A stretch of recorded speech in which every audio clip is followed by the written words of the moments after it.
1818 সালের coin replica নাকি আসল?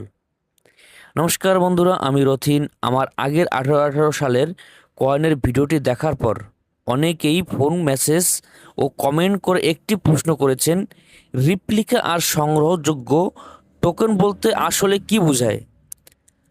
আজ খুব সহজ ভাষায় বিষয়টি বুঝিয়ে দিচ্ছি। রিপ্লিকা মানে হলো কোনো ঐতিহাসিক বা বিখ্যাত কয়েনের নকল বা পুনর্নির্মিত কপি। এটি দেখতে আসল কয়েনের মতো মনে হতে পারে, কিন্তু এটি সরকারি প্রচলিত মুদ্রা নয়।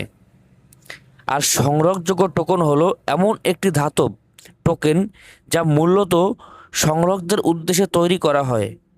এটিও সাধারণত সরকারি প্রচলিত কয়েন নয়। তাই 1818 লেখা আছে বা রাম লক্ষ্মণ সীতা হনুমানের ছবি আছে বলেই কোনো কয়েনকে আসল বা অন্তত মূল্যবান বলে ধরে নেওয়া ঠিক নয়।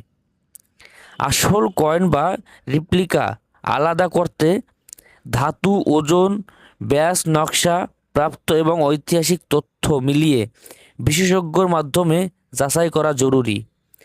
আমার উদ্দেশ্যে কাউকে বিভ্রান্ত করা নয়, বরং সঠিক তথ্য পৌঁছে দেওয়া। তাই কোনো কয়েন কেনা বা বিক্রয় আগে অবশ্যই ভালোভাবে যাচাই করুন। এই ধরনের পুরনো কয়েন ও নোট সম্পর্কে আরও তথ্য জানতে রথিন ওল্ড কারেন্সি চ্যানেলটি ফলো করুন। ধন্যবাদ।